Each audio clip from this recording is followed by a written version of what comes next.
We are absolutely thrilled to welcome Dr. Magda Teter today for this Lunch and Learn.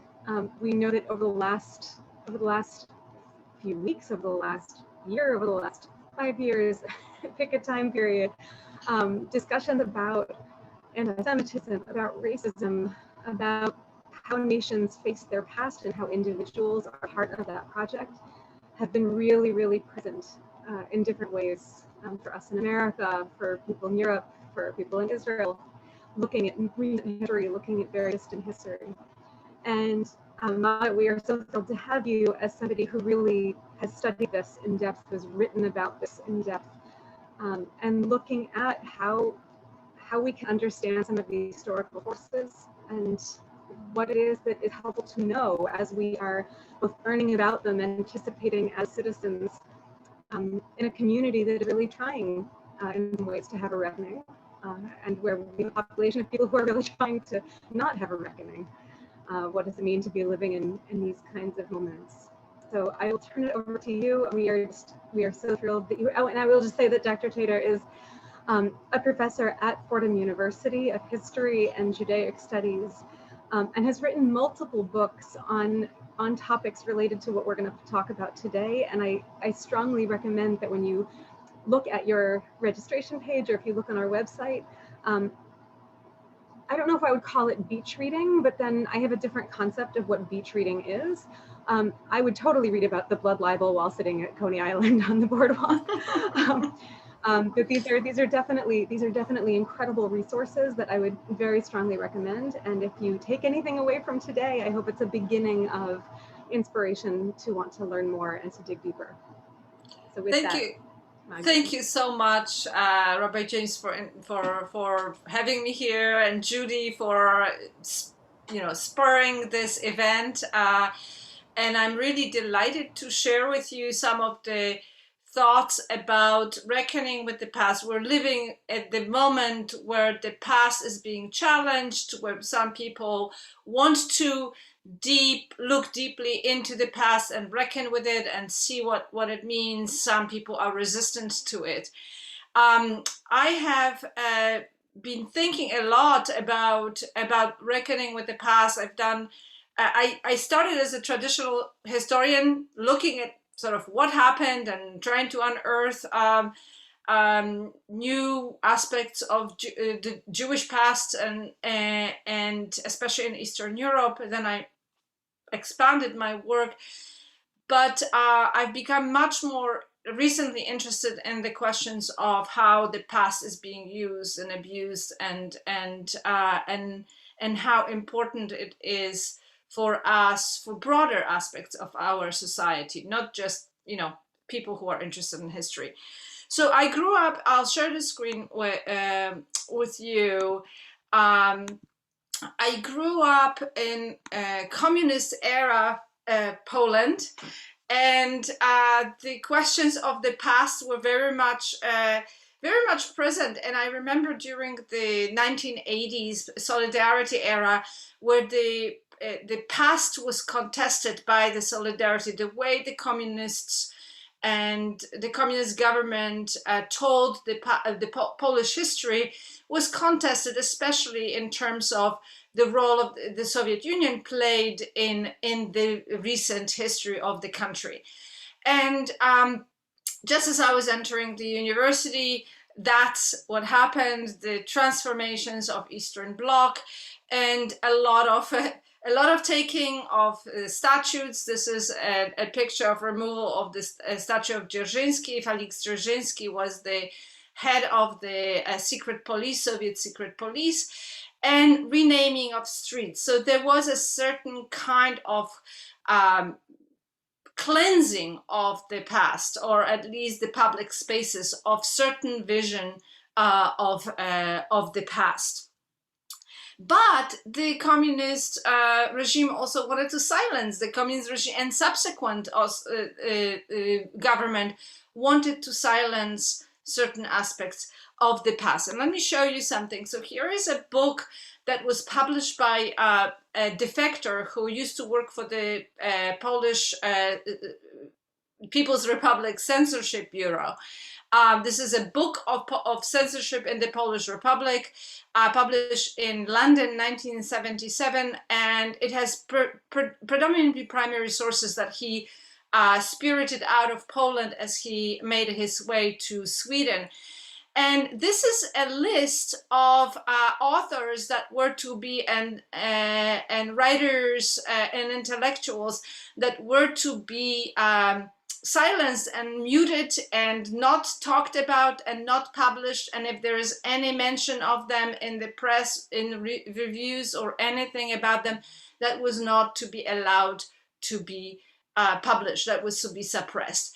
And when you look at this list, you will recognize Dzierżyński, but among the other ones, you may recognize some names. Those of you who may have studied or read or are interested in the Holocaust and in Polish history might recognize the name of Zygmunt Bauman, a famous sociologist who was forced to leave Poland in 1968, Henryk Grünberg, who has written a lot about his experiences as a child surviving in Poland during World War II, and many others who were in fact Jews, who were forced to leave in 1968. Their work, their voices were not to be mentioned. So there was a very active suppression of certain voices that were dealing with the past, with the era of World War II, with the role Poles played in that era, especially in the destruction of Polish Jewry. So after the changes, as I mentioned, there was certain confrontation about the past. Jewish topics were allowed to be discussed, but Poland still was unable to really, and many Polish intellectuals and politicians were really unable to deal in depth with that painful past. And the history has been politicized ever since, even after the changes of, and you may obviously have heard about the laws that were criminalizing people for besmirching the name of the Polish nation, the honor of the Polish nation, and so on and so forth. So history became a very much contested issue, even in the period that claimed to be a period of democracy and freedom. So reckoning with anti-Semitism in Europe is very much, I think, similar, is akin to reckoning with racism, especially anti-Black racism, in the United States. Both, it's because identities, whole national identities, have been built on foundations, on historical foundations that are difficult to challenge. They are grounded in imagery from the past, in vocabulary, in language and law that are very difficult to change. So before World War II, anti-Semitism in Europe was very much accepted. It was part of the political discourse. It was nothing that many people were even ashamed of, as certainly they were proud of. But there were voices, especially with the rise of Hitler in Germany, that began to question the role Christianity, in fact, played in the history of anti-Semitism, including modern anti-Semitism. One of the first thinkers to do so was James Parkes, who was an Anglican clergyman in England. And he began to explore this. In fact, his book, The Conflict of the Church and Synagogue, published in 1934, has been a foundational text for the study of the relations between the Catholic Church and the Jews, between Christianity and the Jews, and that a history of anti-Jewish sentiment. So really, that book almost created a field in and of itself. He himself, though well-meaning, was not devoid of anti-Semitic prejudices and stereotypes. When you read some of his other books, the language, again, he means to challenge anti-Semitism, and yet he has absorbed these ideas so deeply that unwittingly he actually perpetuated some of these ideas. And that also happens in the United States among people who challenged racism and who, before slavery was abolished, who were abolitionists too. Being abolitionist did not mean that you were not racist in this place. The rise of Hitler, as I mentioned, threw into sharper relief the question in the United States, certainly, about the treatment of Black Americans. And we see these debates certainly on the pages of the Crisis magazine, that was the organ of NAACP, that connected the treatment of Jews in Nazi Germany. By that time, Nazi Germany. This is an image from December 1938 issue. So reacting exactly a month after Kristallnacht, and a few years after the Nuremberg laws, that does tries to force Americans and including obviously Black Americans to make these connections, and makes a case that if we're all outraged, as we should be, with Hitler's treatment of Jews, we should be also outraged by the treatment of Black Americans in this country. A year later, in 1939, or not a year later, a few months later, in 1939, February 1939, you can see this quote from St. Louis Argus, and it was republished in the Crisis, saying, "We got no consolation out of the press reports which state that the police officials in Germany are asking for Jim Crow sections for Jews who travel by rail. The fact that these officials claim that they are merely taking pattern after the freest country in the world, the United States, calls for some serious thinking, not only on the part of Negroes and Jews, but also on the part of the government itself." And you can see here the effort to make people think about which was true, that Hitler's lawyers were in fact drawing on racial laws in America, and pointing, if we are so outraged about that, we should be looking in the mirror as well, right? So that connection was made, and I recommend James Whitman's book, Hitler's American Model, which is a fantastic overview of how Hitler's lawyers came to the United States, to law schools, to study American law, and then they transferred that knowledge to Nazi Germany.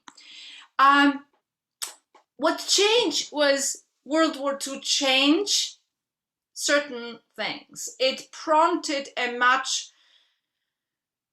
it spurred maybe more deeper reckoning, but I call it stunted reckoning, because true reckoning was still very difficult, even facing the millions of dead people in Europe, millions of Jews killed because they were Jews, not just as war victims. It did prompt certain reckoning, but it was a short-lived reckoning. We see it in the United States, that is trying to make that, again, that connection that the NAACP was making, and we see the newly established Commentary magazine picking up on those questions of race in America in the aftermath of World War II. And in March, they did a piece The People versus Discrimination, in which they interviewed people in the South. And here is a quote from one of the Southern business people who said, you may not pick the man who is best qualified for a particular job if his skin is the wrong color. You may not put a good white man in this job if the job is traditionally a colored man's job. And at the same time, you cannot put a colored man in a white man's job, even if he's twice as efficient and 3 times as productive as his white competitor for the position. The man quoted here said it was bad for business and it was bad for taxpayers and consumers. So that conversation in the United States was taking place about race. I recommend you find this film. It's online. It's available online. Strange Victor from 1946. It's one of the most powerful and poetic and beautiful, very hard films that deals with both anti-Semitism, racism in America, and makes connections between what was happening and what was happening in Europe in the 30s and during the war. What was the supposed victory that was that ended the war, and yet it said what was a strange victory because it didn't feel like victory when people were coming back. And I pulled one quote for them: if Hitler died, why does his voice still pursue us through the spaces of American life? And the film is just beautiful. It looks at children, it looks at the whispers in offices and families, it looks at the everyday experiences and challenges the viewers to think about, you know, was it victory? Are we the country that we imagine ourselves we are? So there is a brief moment, certainly in the United States, that we see that connection between anti-Semitism, the Shoah, and anti-Black racism in America. In Europe, the story is complicated. So after the war, there was violence in Eastern Europe, certainly against returning Jews. In DP camps, surviving Jews experience anti-Semitism. Even American soldiers prefer to deal with Germans who were the perpetrators of the crimes and felt sort of disgust and distance from the especially Jewish victims of the war in DP camps. We see the effort to universalize Nazi crimes and silence, or at least mute, the anti-Semitic aspect of Nazi ideology that happened in Nuremberg and in other places. So although there is some sort of effort to deal with what happened, there's also an effort to step back to use the phrase that is so common in rabbinic sources, for the sake of peace, right? Let's not talk about it. Let's just try to move on. Let's deal with what we can deal with, and hopefully we can get past it. In Poland, there's a very short moment of reckoning with the violence, and that was in the aftermath of the Kielce pogrom in 1946, whose anniversary, 75th anniversary, is actually this Sunday. So when you are maybe celebrating July 4th, take a moment to think about that tragic moment of the pogrom where over 40 Jews were brutally murdered by a Polish mob.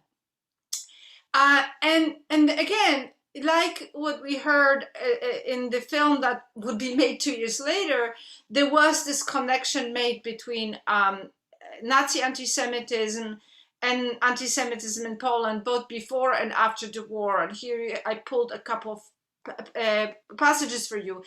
The great Hitler was finishing a gigantic style in a gigantic style, the work of little Hitlers. That is the people who really, without them, Hitler wouldn't be the great Hitler, because people were already subscribing to this ideology. And he commented on anti-Semitism in pre-war Poland. And then another intellectual wrote, the patterns are clear, that they look like a continuation of a work unfinished by Hitler. Again, connecting that what happened in Poland and in Europe and anti-Semitic ideology that Hitler ascribes with what was happening in Poland as well. And there is massive response and outrage how this would happen. But it was a very brief moment.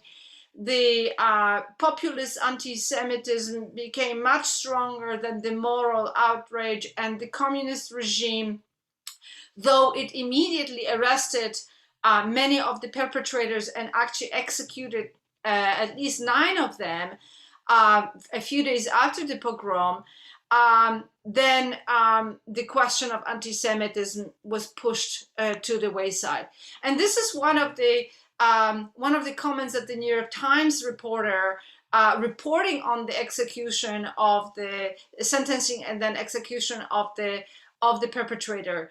The government's decision to move against the mob members is as surprising in this country, in Poland, as would be the effective prosecution in the southern United States of members of a crowd who had lynched a Negro. So again, everybody makes that connection between the two. But in both cases, on both sides of the Atlantic, then the issue is silenced. The pushback against racism is silenced, and the pushback against anti-Semitism in Europe for pragmatic political reasons is also silenced and less left to fester. The Christian leaders began to, question some of them, and I showed you before the war example with James Parks, and after the war. And as James Baldwin says, Christian world has revealed itself as morally bankrupt and politically unstable in, again, its role in both anti-Semitism and the Shoah and in the anti-Black racism.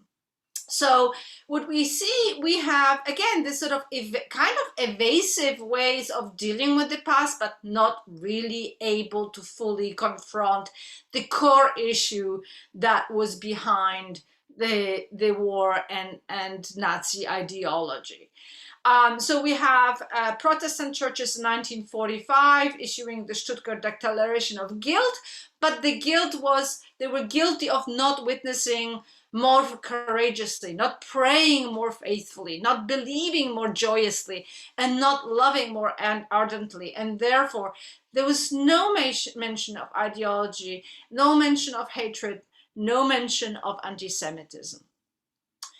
A year later, there was a little bit of progress, but again, what we see is this process of saying these are Nazi crimes, these are not larger society crimes. This is in a very similar way as anti-Black racism will be dealt with in America, of blaming a few people, or with the question of police brutality, a few bad apples, but not looking at the larger kind of systemic moment.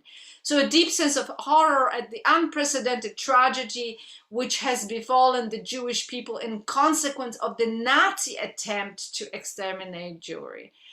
And then finally, a year later, the Silsberg group issued principal objectives of Jewish-Christian cooperation in combating anti-Semitism. And those efforts would create foundation that eventually would lead to the Nostra Aetate and the progress that the Catholic Church would make over many decades. Nostra Aetate is not the perfect or great document, but it was progress in 1960s, as we are seeing here. And that was again a moment of, it really should be seen as a moment to spur dialogue rather than actually a solution to anything, because this text, Nostra Aetate, does not actually deal with real Jews. It only deals with Judaism and the historic roots of Christianity and Judaism, essentially acknowledging Jewish or Judaic roots of Christianity. And of course, it did address the canard of deicide. This is 1960s. We're seeing in the United States, obviously, the civil rights movement is now many years in, and Christian communities are also asking this question. And again, another film I recommend to you to watch, which is quite incredible, A Time for Burning, about a Lutheran pastor in Omaha, Nebraska, trying to integrate the Lutheran church with another Lutheran church that is black, and the behind the scenes debates and discussions and are very, very powerful. So we see again this moment of confrontation, trying to deal with what is happening on both sides of the Atlantic, in Europe, addressing, however half-heartedly, the question of anti-Semitism, and in the United States, in the context of the civil rights era, also racism here. But change was slow. We live in a moment where we want something now, we want to protest and want to see results now. But the change, and I think meaningful change, is slow and sometimes very, very frustrating. So you see here an example of that only 8 years after Nostra Aetate was passed, the French bishops actually acknowledged its existence and issued a statement about it. And again, it's very theological, just deals with Judaism and Christianity. The Polish bishops only deal with Nostra Aetate and Jews and Judaism in 1991. And again, there is a history here, obviously, of the communist era and religion, but still, it is very late. Nostra Aetate was certainly known in Poland after it was passed. In September only in 1997, the French Catholic bishops issued a declaration of repentance that has dealt with the core question of the church and their role during the Holocaust in France. And it's a really powerful text that really, I think, could be a model for any religious group or any people to kind of try to deal with that, how to address that painful past. In Poland too, we have some statements in 2000s by the Polish bishops, and it's usually a kind of a duophony of those people who want to, those bishops who want to deal and address the questions of anti-Semitism in Poland and Catholicism and the role of the church, and those who are pushing back and say, but Jews are anti-Polish, but Jews don't like us either, and we need to address anti-Polonism if we want to address anti-Semitism. So you have this very disjointed voice here emerging from that. But anti-Semitism persists, and we saw just in the last 2 years bishops in Europe having to condemn anti-Semitic incidents in Poland, in Italy, and elsewhere. Because at some level, as I'm pointing here, we cannot escape history, right? And one of the wonderful quotes by James Baldwin is, I think, getting to the core why it is so difficult and why it is also so important to do, is that the great force of history comes from the fact that we carry it within us, are unconsciously controlling by it in many ways, and history is literally present in all we do. We become habitated by historical context to act in a certain way and think in a certain way, and it becomes the way of normal, and we're no longer conscious of the fact that some of what we do and what we say has in fact deeper roots and deeper meaning. So facing history, why is it difficult, and why is it important, and the role, not just us academics, I think us academics are writing all these books, but how many people really read academic books? So the role for dealing with this question is really public history, documentaries, exhibitions, museums, the ways that the venues that reach broader audience who may not pick up a university press book that might cost, you know, $69. So here's an example of a beautiful film of a process of dealing with the Kielce pogrom. It documents a journey of this man from Kielce as he is trying to himself understand and face the history of the Kielce pogrom and the town he lives in, but also makes the local people face it up. And he does it as a sort of a personal moral quest. He's not doing it because he wants to you know, put something forward. He does it, and then other people join in this quest. The place where I was involved in facing the history is a town, actually my father's hometown, Sandomierz in Poland, which has anti-Jewish paintings depicting blood libel in actually two churches. Here's an example of one that is in the cathedral. And this painting, again, created a lot of controversy just at the time when Polish intellectuals were beginning to push for Poland to confront its anti-Semitism. As a result, the Catholic Church in town covered it up. So here are a couple of images covered it up, and with the blessing of Pope John Paul II, who said we have to deal somehow with this painting. And then they changed that to put another painting on top. But for many years, the painting of blood libel was covered up and in this section of the church. I began to get involved unwittingly, actually, and that's what really got me into this quest of dealing with the past and reckoning with the past. When I met the Bishop of Sandomierz, and we started thinking about what can be done about it and how to confront it. And this is an image from a symposium that we created. He obviously was the main organizer, and about this painting, essentially historicizing it, explaining the historical moment in which it was painted, the trial behind it, anti-Jewish sentiments in Christianity, the whole series of which this painting is, which is not focused on Jews. And the purpose of it was to create a room to talk about it without jumping immediately into contemporary anti-Semitism, which always led people to shut themselves up and close the discussion.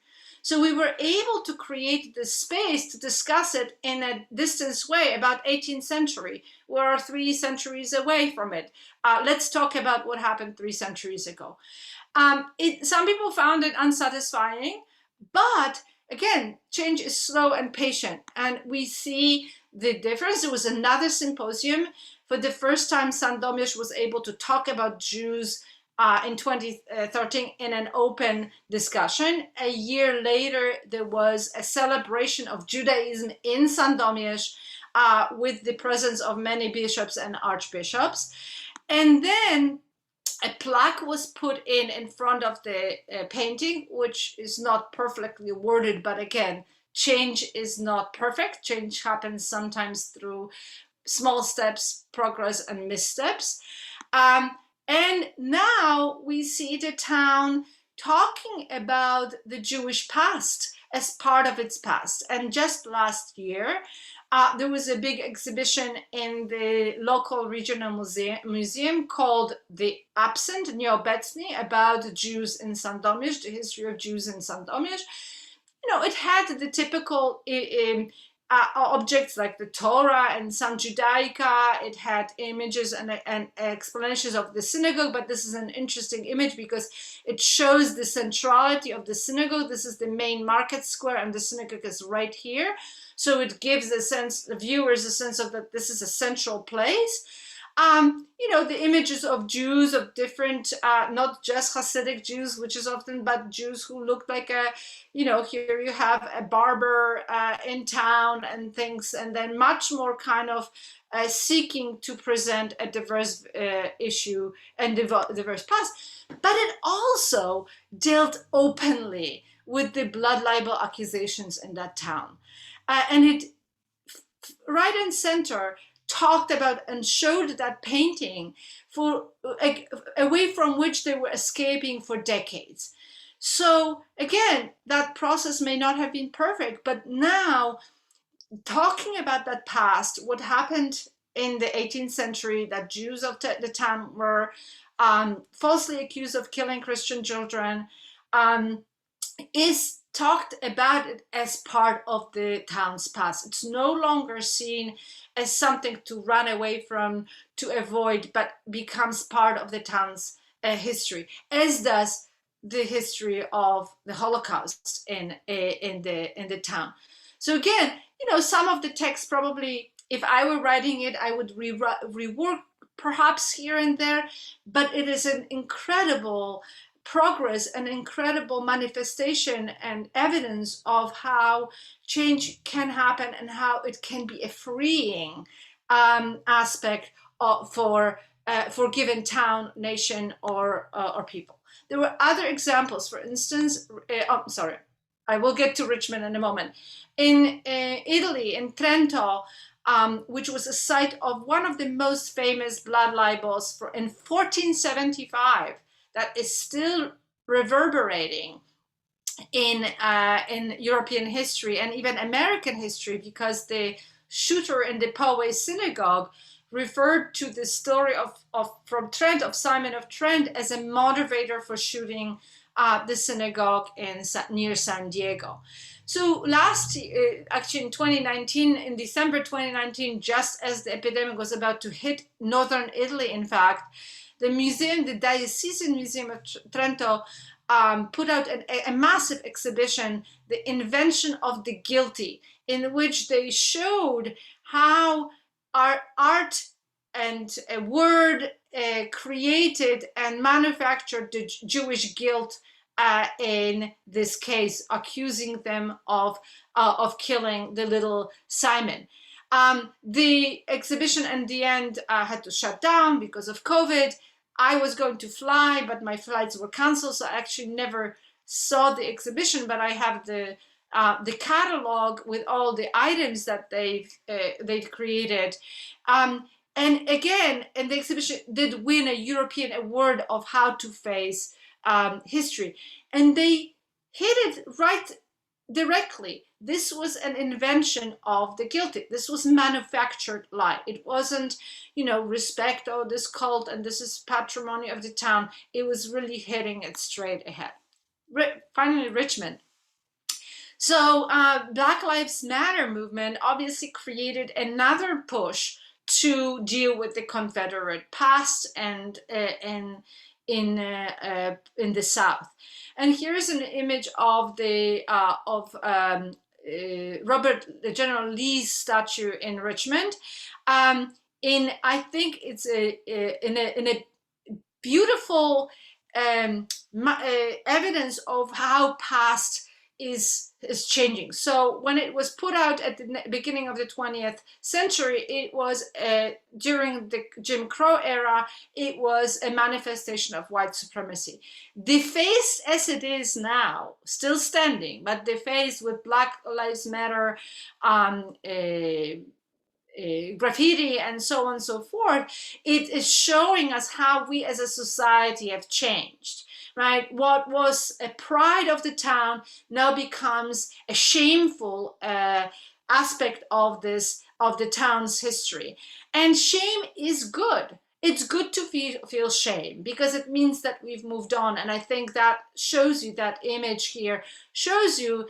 And it also now, on the right hand side, you can see image of a biography of a black man, and there was the whole section, the grass section had those biographies of all the black men and women who were killed by white police officers.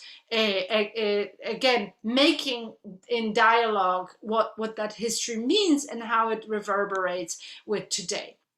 And then there is the American Civil War Museum in Richmond, which is an incredible tribute. And if you go to Richmond, I highly recommend you go and see it, of how societies can change when they finally begin. I mean, take a look at the visuals from the website. There is more to the Civil War, but look at that. Who are they inviting to become members of a Civil War museum in Richmond, Virginia, the capital of Confederacy? But this is evidence of how that institution, which started, I think, as a museum of Confederacy run by the Daughters of Confederacy, became a model of how to talk about this period and the American past as shared history, as American past, of all who were involved and who were affected by it.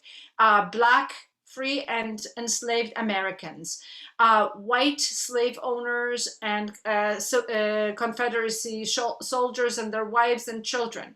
The Northerners, something that we in the North have not really fully confronted about the slavery and the past. It's an incredible testimony to what can be done, and what public place like that kind of makes you feel and take for granted. You go in and said, yeah, that's the past. That's what it is. It shows you artifacts, it shows you primary sources, and you leave it with the kind of taken for granted version of history.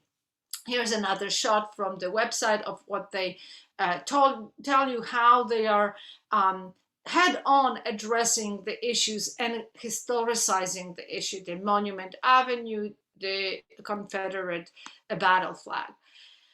And then we, of course, have, and I'm finishing now to open up for questions, the whole brouhaha over the 1619 project and the escapism from that history with the 1776 report that we are still seeing in the news and continue to engage in as the battle over history and confronting the past. And then there is Israel as well. We have Israelis also in the 80s began to think about their past and the conflict and the roots of it. And here we have, I'm sorry, I was going to give you the image on the right and I forgot to do it, but these are books by Benny Morris, which started a conversation about the Palestinian refugee problem, and again, to great controversy, great pushback, but began to at least raise the questions of the relations, of the complex history of the country, and in light of the decades-long Israeli-Palestinian conflict. So I stop here. There's much more to talk about. I'll be happy to talk about it, and I'm eager to hear what you have to say, your reactions. Thank you so much, Magda. This was such a rich presentation, and I just want to note that I've been watching the chat, and there has been such fascinating, deep conversation going on in the chat. There have been so many questions generated. So I had invited participants, if any of you would like to turn your comments into a question for Magda, you can raise your hand either physically or with the little electronic thing, and I'll call on you to ask your question. Great, Lisa and then Hannah. Hold on, I'm trying to ask you. Unmute. Thank you so much for this talk. It's really fascinating. We've been having a rather heated discussion on the chat, as to whether or not, to what extent, and to whether or not anti-Semitism is, I'm going to use the word classically, I don't know if that's the right word, but to what extent is anti-Semitism really anti-ethnicism, is that a word, right? Whether this is an ethnic hatred or whether this is a religious hatred, and if it's mixed, what side would you weigh down on? So I think it's mixed.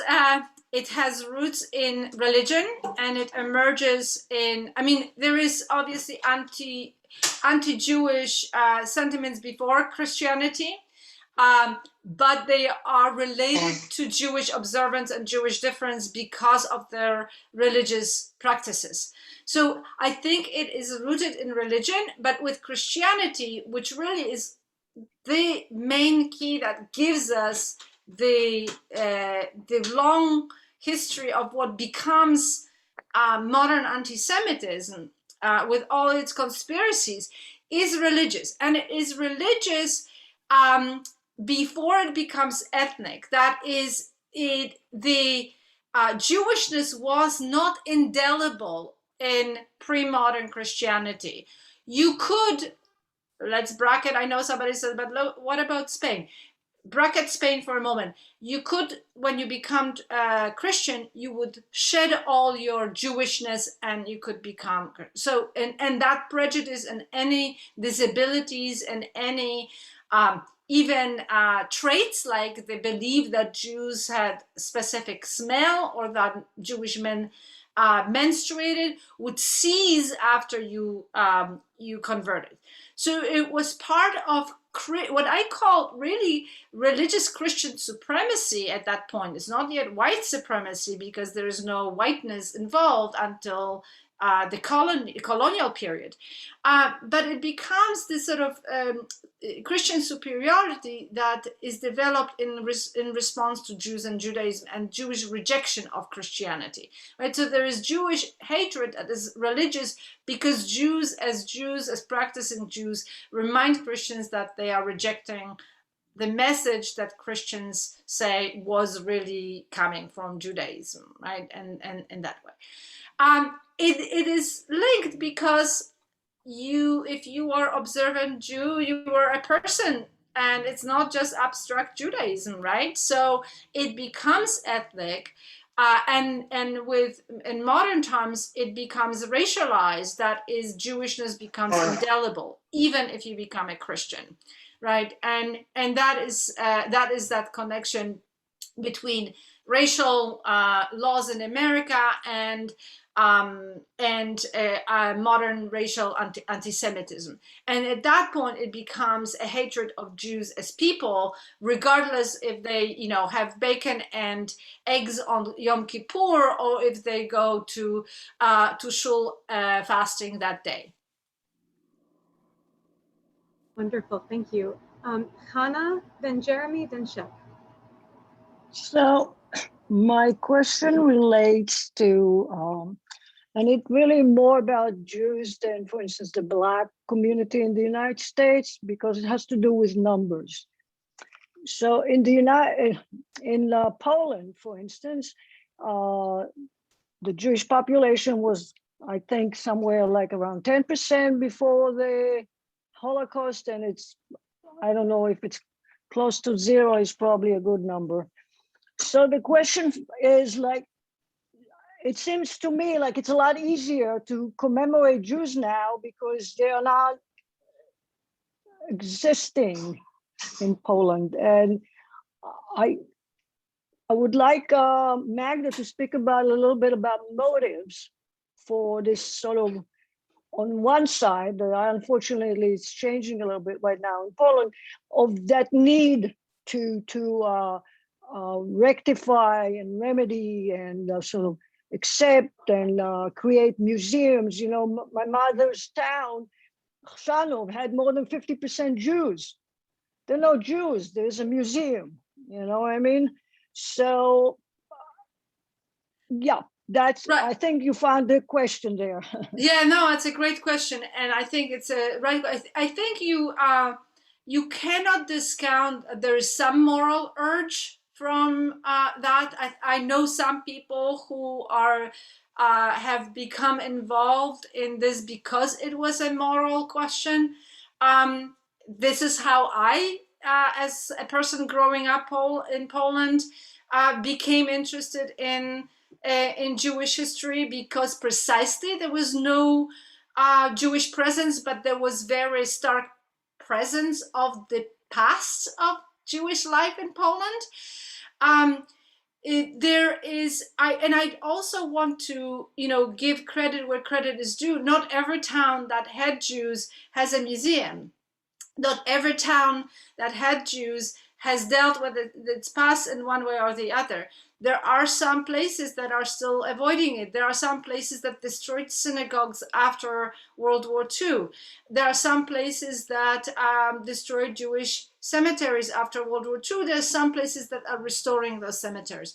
So I think, there's a variety of responses, but I think some of that is that there are forces and there are people who feel this is part of who we are, and this has shaped us as Poland and Poles, and we have to acknowledge it, celebrate it. Sometimes the celebration is quite actually problematic with the various Jewish festivals and things like that, and Jewish theme things that is quite often distasteful.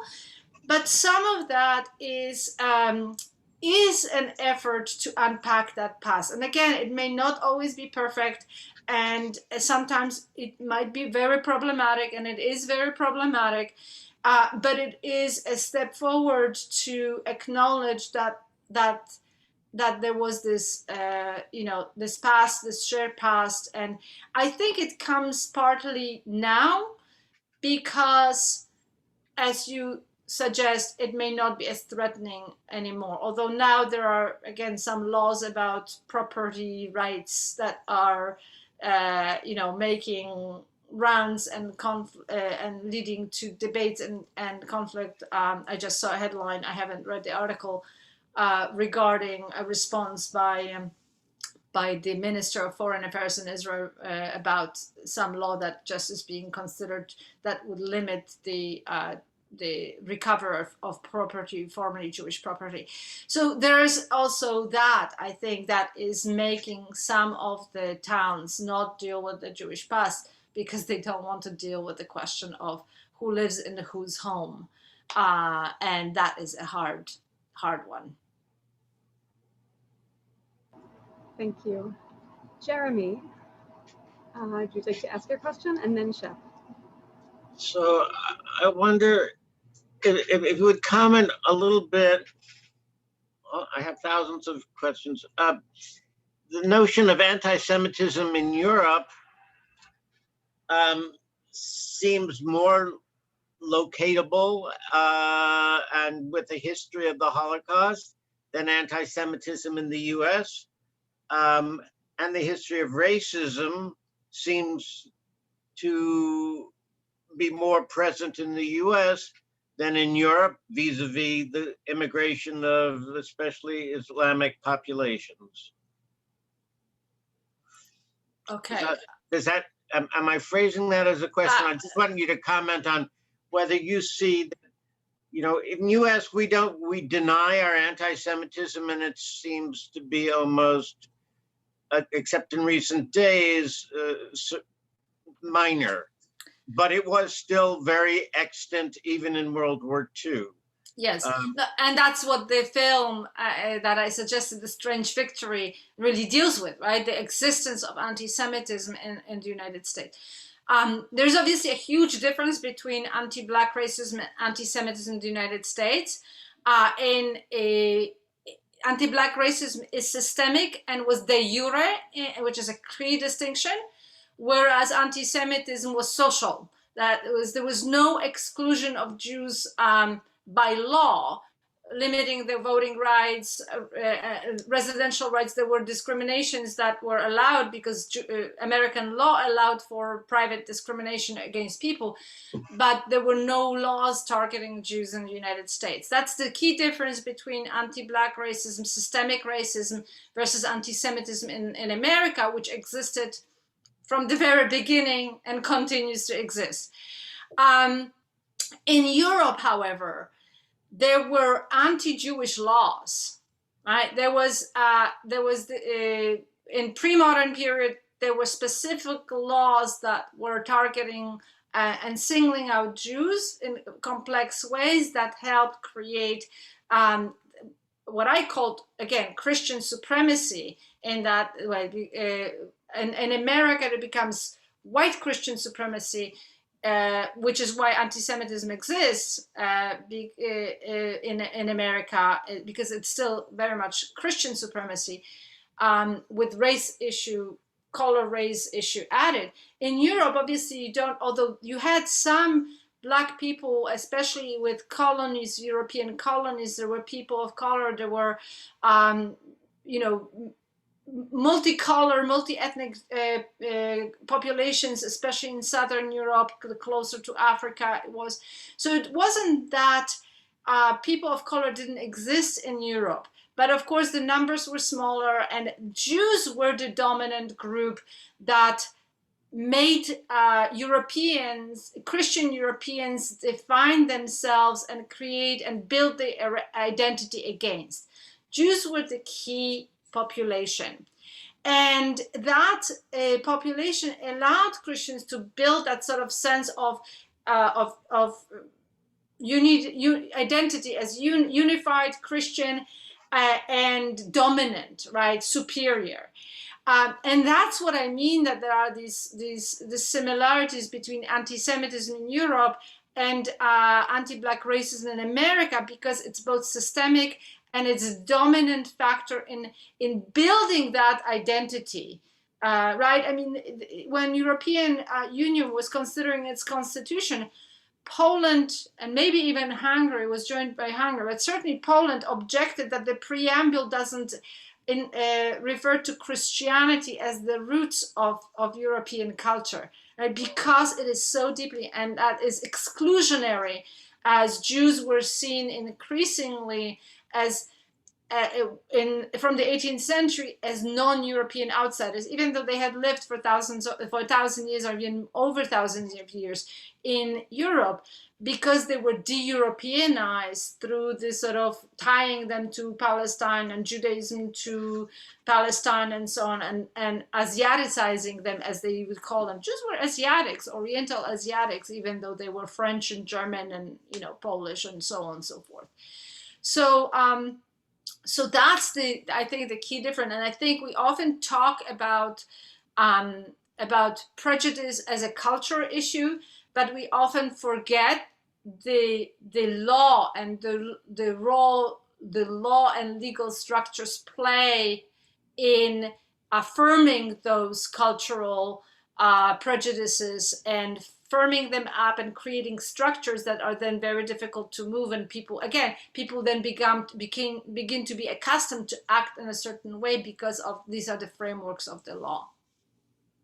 I'll let someone else talk, but if we have time later, if you could comment on the effect of this collection of essays that Michnik put together about anti-Semitism in Poland. You know the collection I'm talking about? I'm not sure. You'll have to send it to me. If you want to put the question in the chat, Jeremy, we'll be able to keep the chat for another time. All right. Yeah.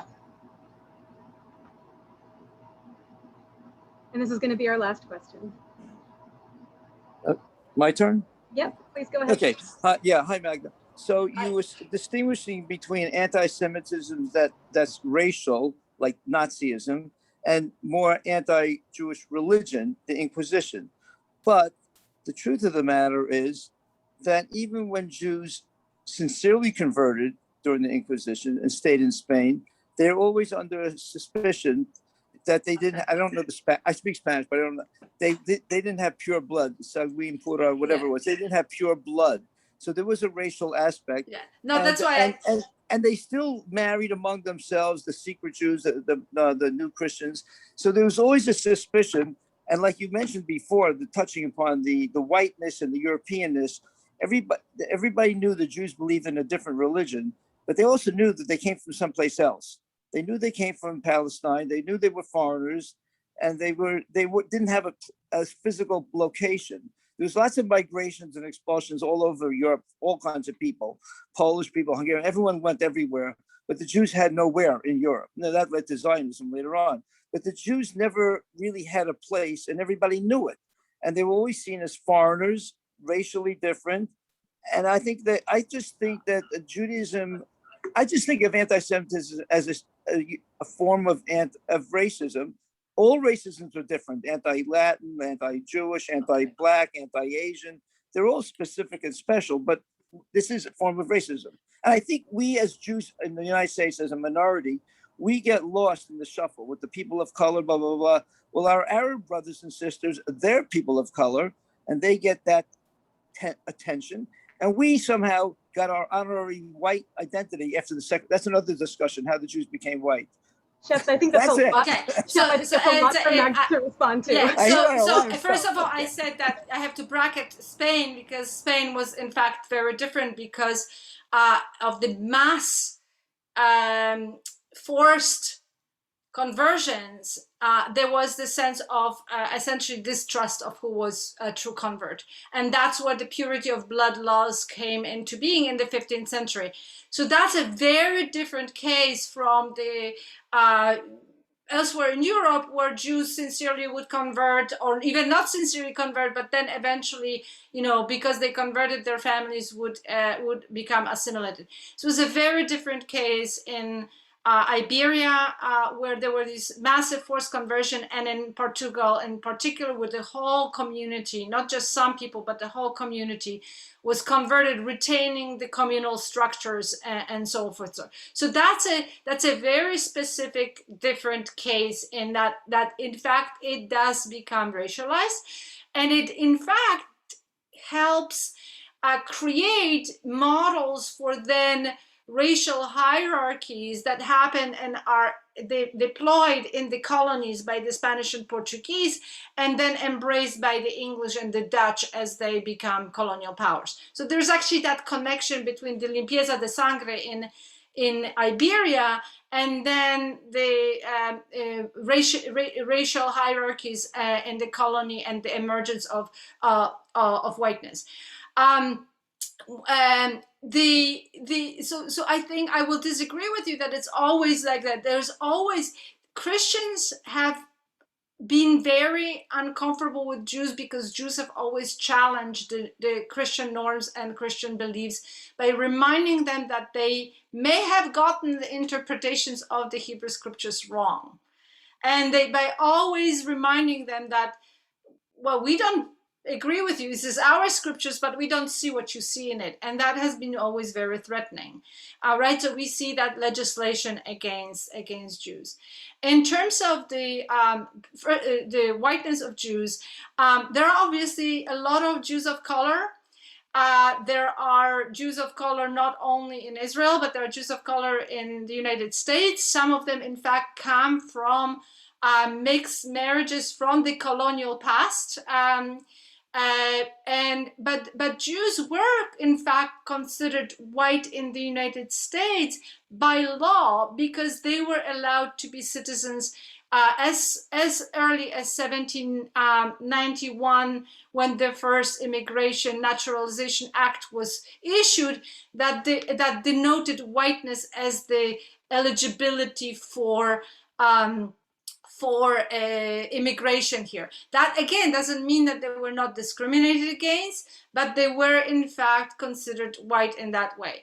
Their whiteness and their status began to be challenged in the late 19th century with the massive immigration of Jews from Eastern Europe, because until then you had very small numbers. many Southerners were living, Southern Jews, majority of Jews lived, in fact, in the South, were living the white Southern life, including owning slaves. So there was no question, but their status in the United States became to be challenged once the Eastern European Jews began to arise and the numbers increased. And then we begin to see these discriminatory clauses and other forms of anti-Semitism. And of course, you also have the rise, and that coincides with the rise of racial anti-Semitism in Europe, which comes to America its own way and becomes applied. So it all happens around the same time. And I just want to note, I mean, there's so much to this discussion. And Magda, I suspect that you probably teach classes on this that last a full semester. Yes. So to just acknowledge that condensing all of this into an hour is challenging. And I hope that all of these questions and all of these points of discussion are things that that we can bring back in other contexts, that we can continue learning more about. I definitely do recommend Magda's books are truly, I mean, her teaching is fantastic. So I think those are really great places to dig in further. And we will definitely be doing more programming on these issues to really try to understand in a deeper way. And one of the questions in the chat about, how much do non-Jews really know about anti-Semitism, I think is a great question that is mirrored by how much do white Americans really know about the history of racism, which is mirrored by how much do non-Muslims know about how Islamophobia expresses in the United States. And all of these things are so specific, as Magda has pointed out, to context. Like what does race, just what does the word mean? Looks very different here than it does in other parts of the world because of our particular history. Right. Judy, I will definitely give you a chance to say. And I'll just want to say one word before. I think you're exactly right. So Jews have been talking about anti-Semitism. Black Americans have been talking about racism.